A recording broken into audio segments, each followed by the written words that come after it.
Hello. What I'd like to do now is to give you a more detailed run through of, excuse me, the mission project for mission one. So if we come down here, you'll see that I have a Moodle assignment. And so this is actually where you'll submit the zip solution. We'll talk about that. Excuse me, I'm very sorry. And completed skill checklist. All right, so first let's go ahead and download the instructions. So if I download the instructions, all the instructions for all of the missions are going to have a very similar format. There's a quick overview. There are some notes here in general, and we'll talk about them more specifically. And then a set of instructions that are going to kind of walk you through that. I'm not going to take the time to kind of walk through that, but I do want to point out a couple things. One is that there are two sets of skills that you need to note. One is the required skills. And then if I scroll down here, you'll see there's also the extended skills.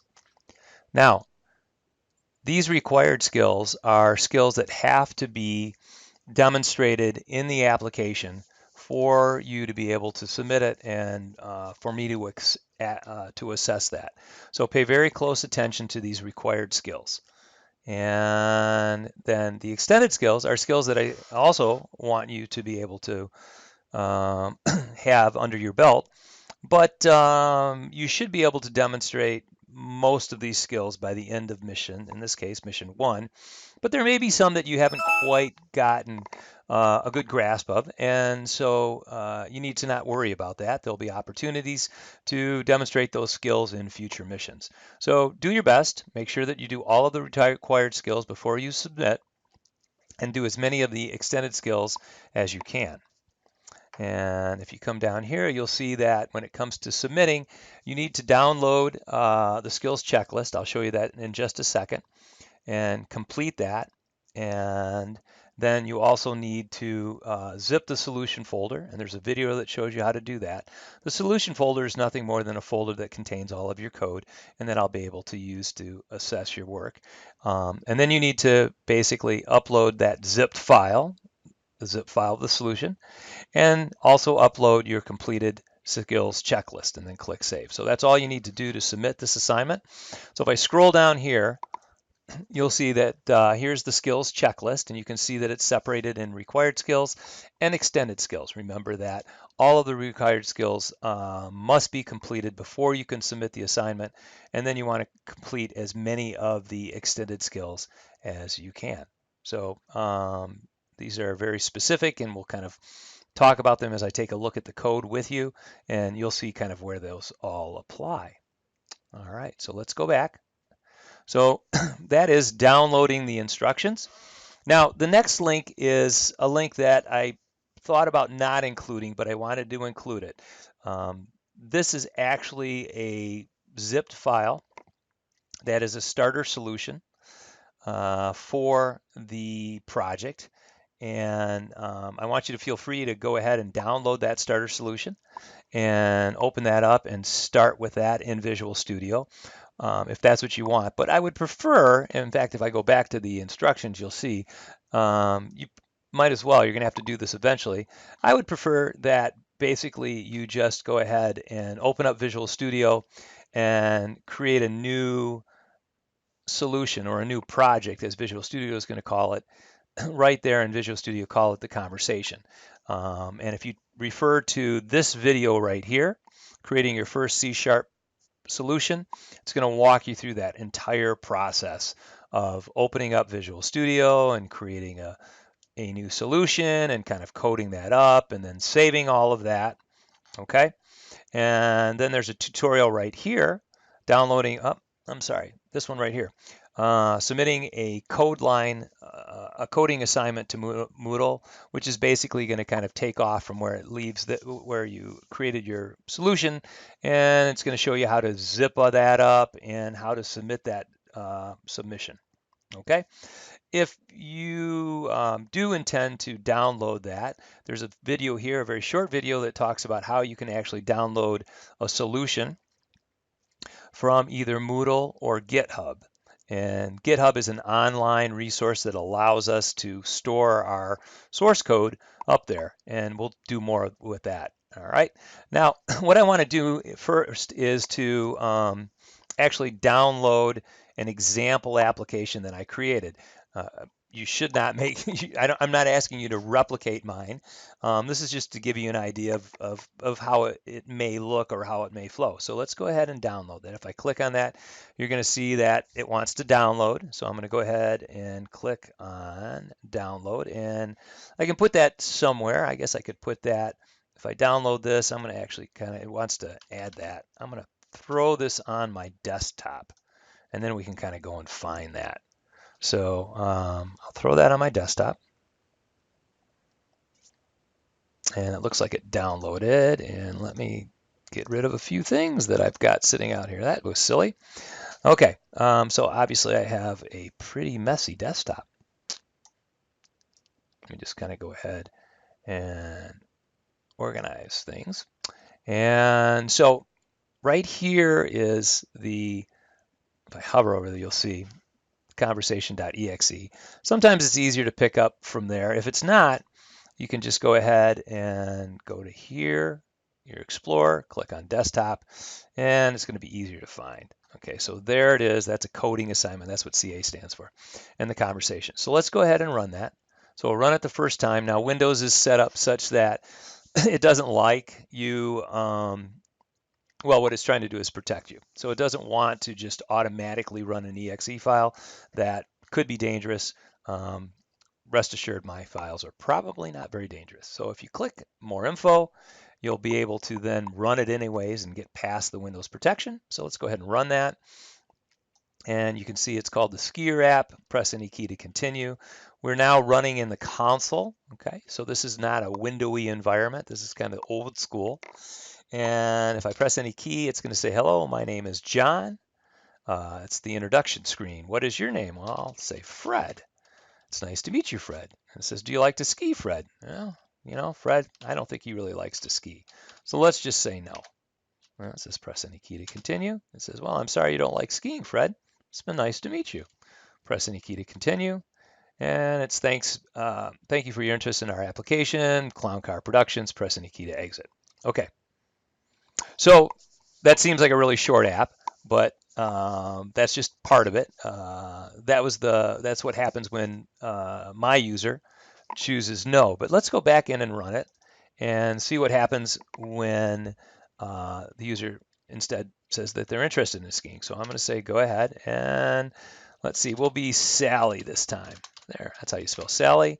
It's nice. Do you like to ski, Sally? Sure, she likes to ski. Type of skiing. Glad to hear you like skiing. It's one of my favorite sports. What's your favorite? Ski.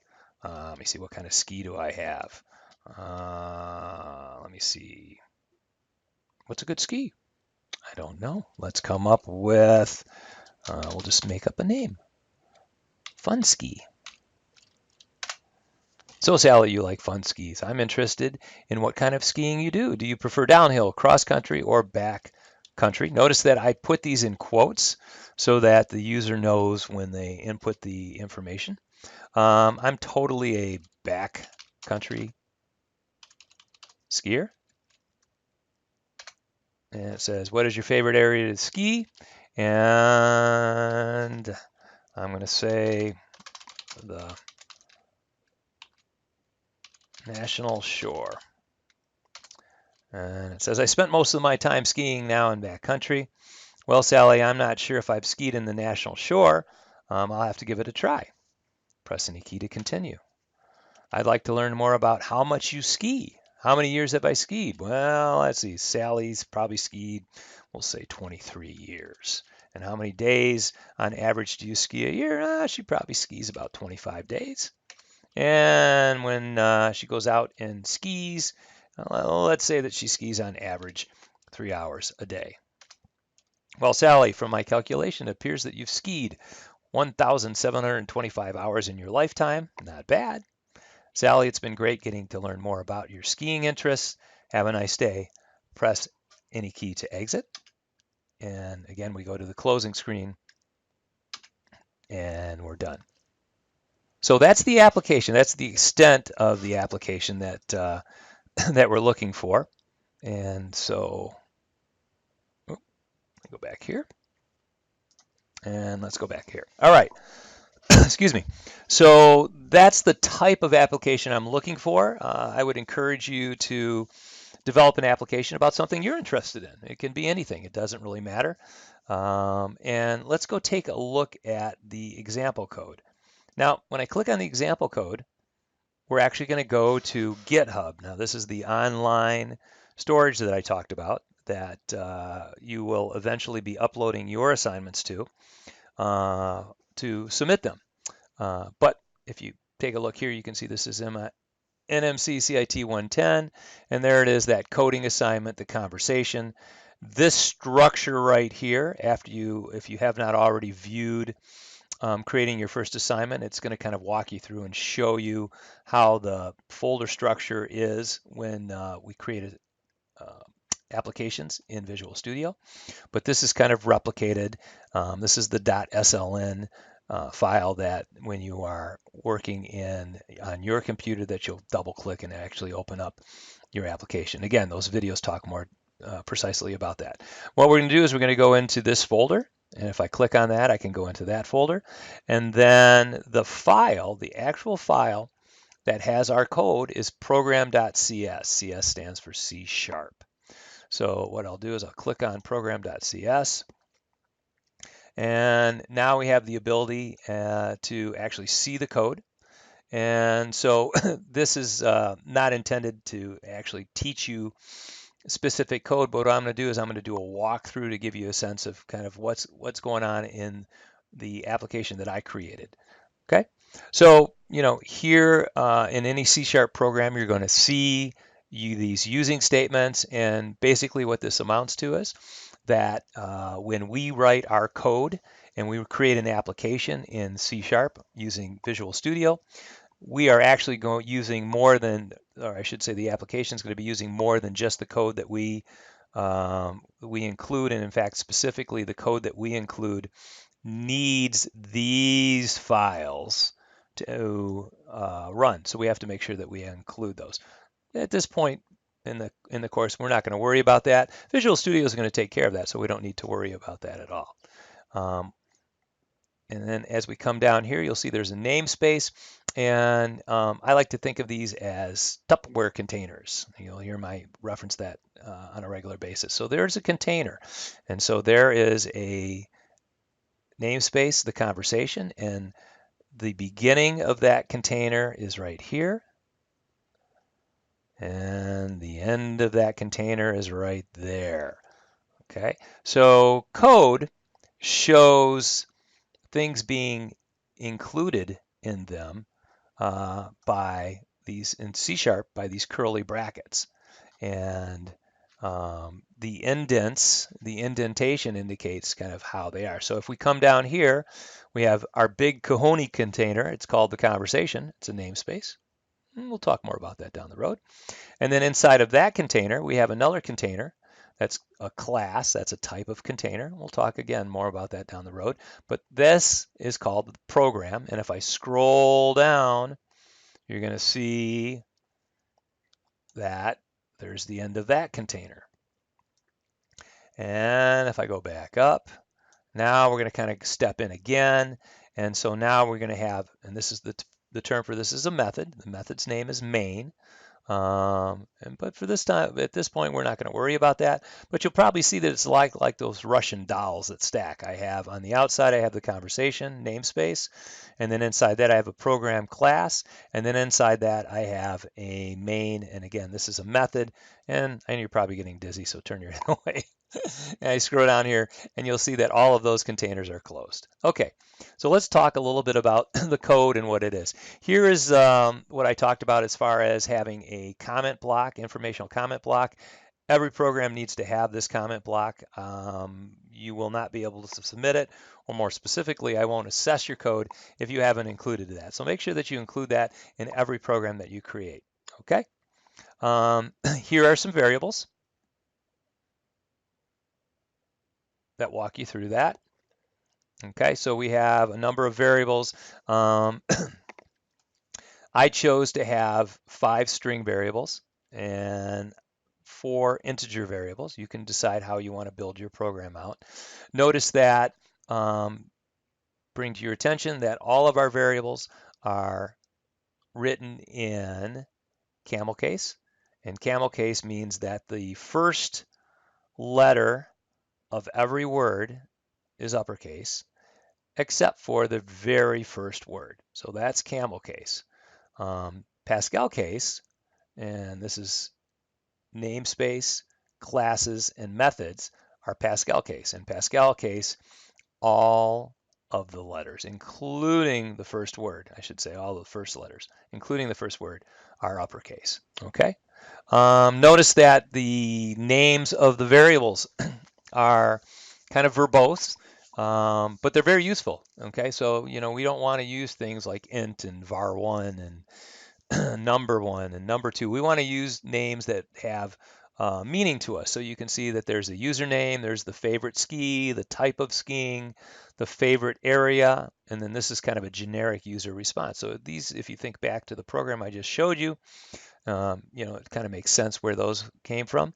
Average hours per day, average days per year, years skied, total hours skied. So again, if you think back to the program, we asked the user for this for these 3, and then we calculated that.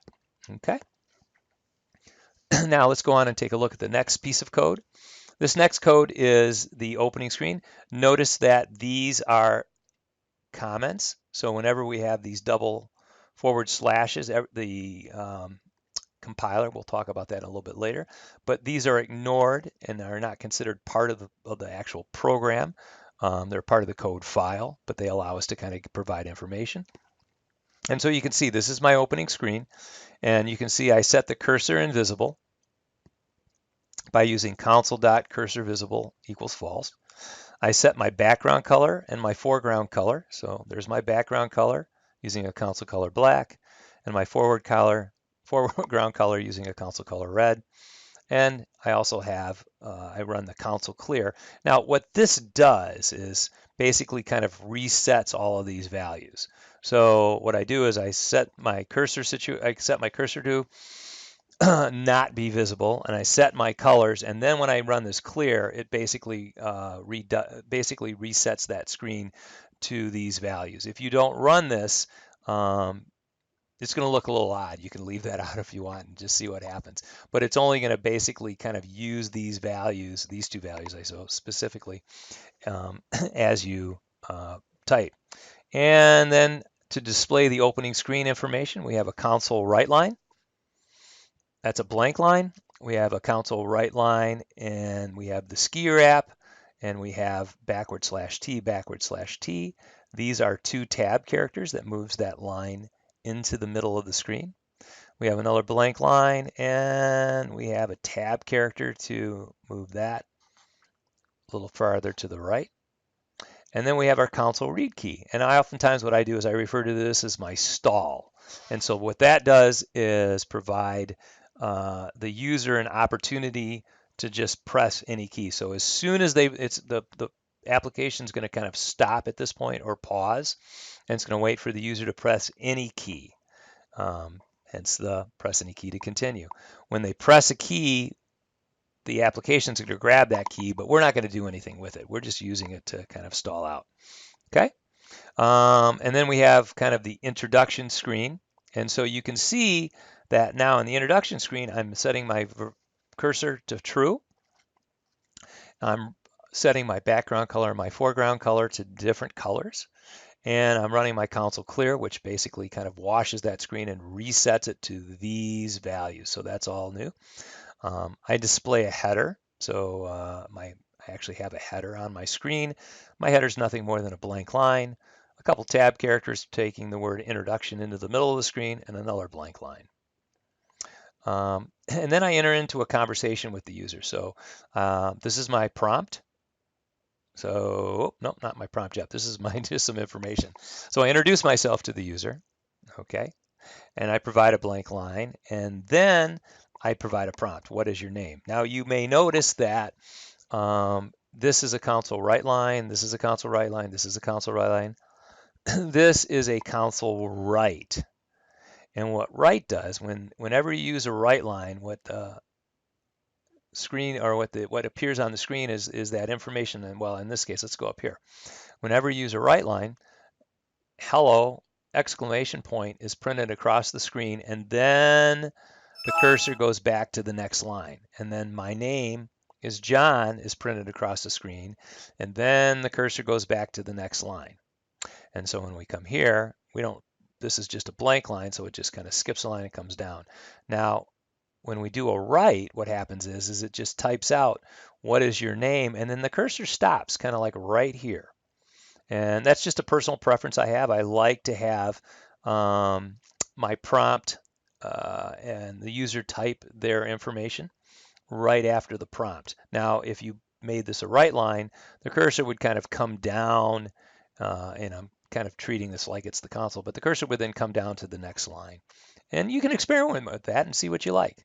Now, the next line, console read line, takes the input from the user. So this says read a line. Now, what this amounts to is if the user starts typing, the computer is paying attention to all of the keys strokes, and so it's paying attention to all of the text and just kind of, we say it's keeping it in the buffer, but it's just kind of collecting all of the text. And as soon as the user hits the enter key, then that information is brought back and we store it into our username variable. Okay? And that's a string variable. So that's all set up for text. We only get string values from the read line, from the console. Okay. And then what we do is it's always kind of nice to echo that back. And so what I've provided you with here are 3 ways in which you can echo that information back. So if you take a look here, you'll see that I have console write line, and then I'm actually just like here. I've just put a whole bunch of text in quotes to indicate that it is text. And then what I did was something that's kind of interesting. The write line method allows us to add text. And when we add text, it's not like adding 3 plus 4 and getting 7. What it does is it just adds the text one after the other. So basically it's going to add, it is nice to meet you with a space. And then it's going to go to that variable and grab the variable. In my case, I typed Sally. It's going to put Sally in here next, and then it's going to basically put a period in there. So this thing right here, the fancy term is called concatenation. We're going to stick together this text, the variable name that we got from the user, and a period. So we get a sentence out of that. That's one way to basically embed a variable into a string. Another way to do that, and I have this commented out right here, and again, you can go and snag this code and use this code. I encourage you to do that. You're going to see that what I do is I actually have the whole sentence there, and where I want Sally to appear, I put curly brackets in, and I put a 0 in here, and we'll talk more about that in the next mission. But if I put a 0 in here, and then if I have a comma, what ends up happening is the console write line guys go in there and they snag the username and substitute it in for squiggly 0 squiggly. So it kind of substitutes that in. Okay? And then there's a third way. This is called interpolation, and this is really what we all like. I think for the most part. There are times that some people still use this. There are definitely times when you want it to concatenate, but for the most part, you're going to find that myself and most people are going to use this interpolation method. And the way that the interpolation method works is you have to put this $sign in front. And after you have that $sign in front, then you no longer have to do this substitution. You can just go ahead and put the username or the variable name in this case it's called the username, right inside the squiggly brackets. And so what it's going to do is it's going to substitute that in there. It's amazing how long it took them to come up with that. There must have been a good reason, but that is really one of the nicest ways to do it. It's obvious to see that this that these two are a little more difficult, and especially when you start to get in this, right now we only have one variable. At some point, you're going to have more than one variable, and so it's really kind of nice to have the variables plugged in, the variable names plugged in right where they would appear in this case in a sentence. Okay, so if we're going to come down here, it says determine if the user skis. So this is where we kind of ask that question. Do you feel like do you like to ski? And notice that just to be nice, we actually put their username in here. So this would have said, do you like to ski, Sally? And notice we're using that technique that I talked about that's called interpolation. And then what we did is we used the console read line. Okay, and that's just like the console read line up here. We basically got a response from the user. In this case, we put it into username. In this case, we put it into user response. Okay, so it's kind of a generic user response. and then this is my standard block of code that I use to pause the app. So I always have a blank line.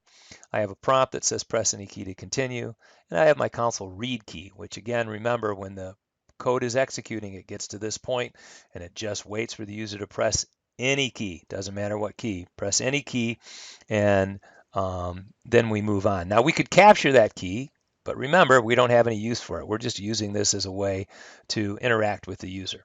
Okay, now if we come here, you're going to see this is our first example of making a decision or a conditional. And so remember, we stored their response in user response. And what we're going to do now is we're going to do a test. We're going to say if user response is equal to yes. Okay, so notice that equals in this sense, I actually have to, this is a comparison. And so I have to use two equal signs. If you put one in there, it's going to get angry with you. You'll get a little error message. And so if it's equal to yes, then you can see we step in, and here's another one of our little squiggly. This is another one of our little Tupperware containers. I have the top of the Tupperware container there, and the bottom of the Tupperware container there. So all of this stuff right through there, all of that code is going to get executed if they say yes. Now, if they don't say yes, what happens? Well, let's come down here and we have an else. So we have an if yes, then we do all of this stuff, else, and we're just going to assume that they said no or forget it or whatever, but anything besides a yes. And granted, in terms of actually writing a robust program, that's going to create some problems, and we're going to work with that throughout the semester, but we're taking it really simple right now. We've got what I often refer to as the unicorn user. They're going to give us just the right information we need. We're not going to have to worry about them giving us bad information. So if they don't give us a yes, then you can see that I have a thank you screen. I control the code. I control the background color, the foreground color, and I give them some information. I have my generic pause here. And then after it's done with all of that, then it comes down here, and here is my closing screen. So all of this is my closing screen. You can look more closely at that a little bit later, but you'll recognize that that represents the closing screen. Okay, so if they don't say yes, it runs this block of code and then finishes with this block of code. If they do say yes, it runs the block of code up here and then finishes with this block of code. Okay. So let's go back up now and see what happens when they type yes and how we respond to that. So again, here we are. They've typed yes, and so we have a screen, type of skiing screen. And so you can see at this point, again, I'm working to set my screen. I want my cursor on. You don't have to. I want my cursor visible. I want to have a black background and a white foreground, and I use my clear to kind of reset that and get that all set up for me. I have a header. This is kind of a typical header that we do. You're going to see a lot of replicated code. You're going to see a lot of places where I have, and you'll be tempted to just kind of copy and paste, which is just fine, but be careful. I refer to that as my copy and paste gremlin. You can get yourself into some trouble. And as we move through the course, we're going to find ways to not basically type the same code over and over again. I will reiterate with you that coders are lazy people. We are really lazy, and we don't like doing the same thing twice. And there are ways in which we can actually save a lot of time and a lot of code. But for now, we're just going to explicitly create a header. And this is where I get the favorite ski. So, again, I get some information. I have a prompt. I'm using only a right so that my cursor appears on the end.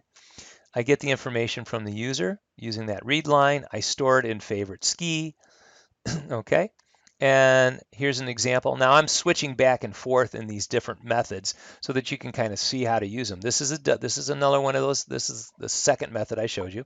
And this is a good example of how you do it, because before you only saw a squiggly, zero, squiggly. And that was because we only had one. Here you're going to have another one, which is squiggly, one squiggly. So this is the 0, and this is the 1. Now, at this point, you may be asking yourself, why in the world does it start with 0? Well, that has to do with the fact that we coders are a strange lot, and believe it or not, we almost always start counting with 0. There's a very good reason for that, and I'm not going to go into it right now. But just know in general, when you're working with coding, oftentimes the first element or the first whatever is going to have an index of 0. And the second one will have an index of 1, and then so on. So this is how you create some text that basically embeds two variables. Okay, so now let's come down and basically ask them for their type of skiing. So it's there's some little bit of information, and then there's a prompt. Now, this prompt is an example of something else. So if you remember, and you may not, but I had downhill in quotes, I had cross country in quotes, and I had back country in quotes.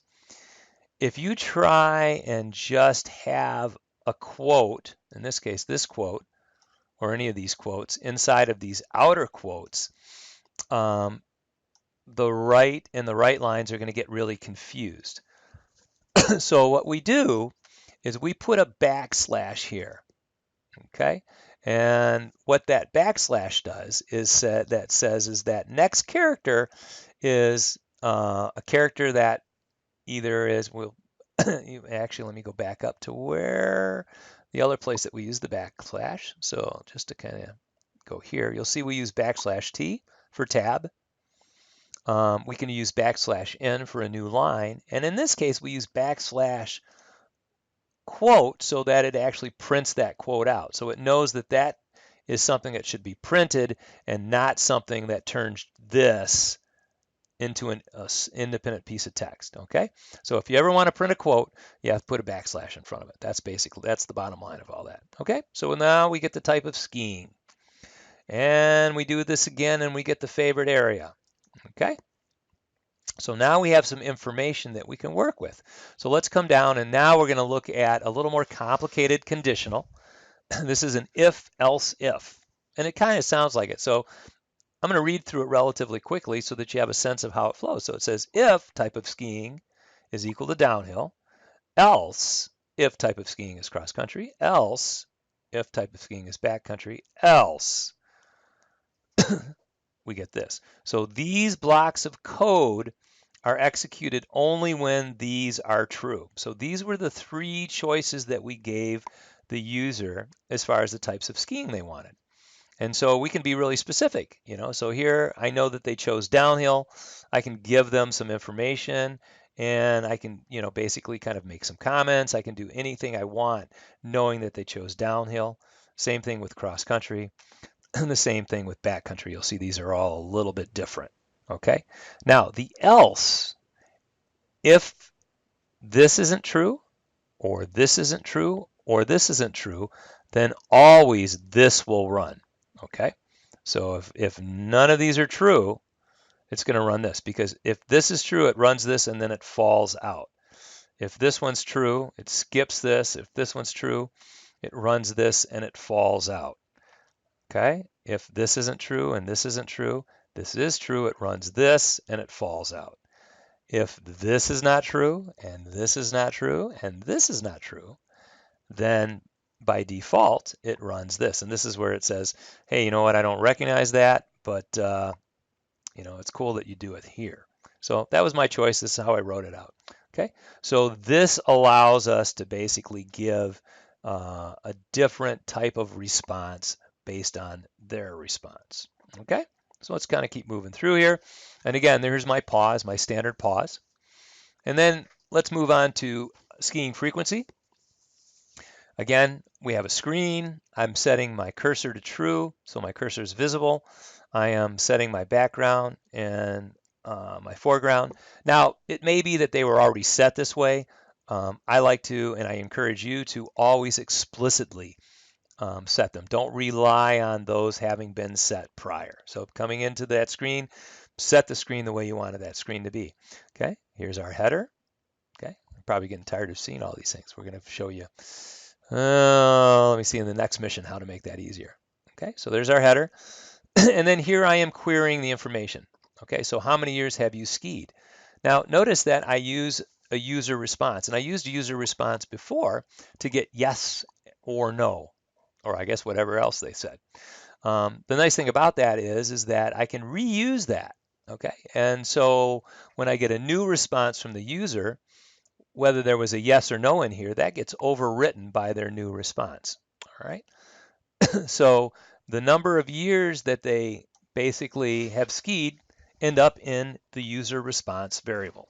Okay. Kind of think of it like a drawer. We've kind of thrown it in there. Now, one of the things that's true, and I said this a little bit, and I'm going to continue to reiterate it because you might forget, is that in the console read line, we only get from the user, we only get strings, okay? It's just a string. Even though they type the number 7 in, it's really the character 7. It's not a number. And so if we want to do math, and that's fine if we just want to kind of echo it back. But if we want to do math with it, we really have to turn it into a number. So what we do is we use something that is called an int.parse. Okay, this is a method. This is a little program, and I often talk about having these int.parse guys. And so we have a room with the int.parse guys, and what we do is we send them the text that the user gave us. And if there is an integer in there, then they basically send it back to us as an integer, and we store it here. Okay.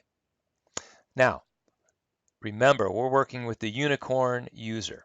And so the user is always going to give us exactly what we want. So I could go back and run this. I'm not going to do it now. But if you run it, and if you, instead of typing the number 7, you type SEVEN, the parse guys are going to try and find a number in there. And they're not going to find it. And they're going to get really angry. And when they get angry, the integer parse guys crash our program. Okay, we're going to learn ways to get around that. It's called validation. We're going to learn ways to make sure that our user doesn't in any way crash our program. But for now, we're just going to assume that the user is going to give us what we want. Well, we're going to be able to store that here, years skied, and then we're going to do the same thing for average days per year and average hours per day. And then once we get that, now these guys are all stored as integers, and I can do some math. I can say total hours skied is going to be equal to the years skied times the average days per year times the average hours per day. So now I have a value. I've calculated a value of the total hours, and this last line right here, or I should say this next block, basically kind of provides that information to the user. You'll see I'm using interpolation this time, so I have my $ in front, and I have my curly brackets with the actual variable name in there. Okay. And then I just have a little bit of text here, and we finished up the block of code for the user having said yes, they do ski. And so what we'll do is, since we're going to skip over this else, we don't do that because they said yes. And so then we come down here and we hit the closing screen. All right. So that's a walkthrough of the code that I used to create the program that you saw. So if I come back here, okay, so again, you have instructions. This is the starter solution. I would encourage you not to do that. Just go ahead and create it from scratch. I think you won't have a problem with that. The example application, you can go ahead and download that and run that and see how it runs, how it flows. This is the code that goes with that application. Feel free to snag and use that code however you like, but do make sure that you make your own application. Okay, that application should represent something that you are interested in. Well, thank you for listening, and as always, any questions, give me a call.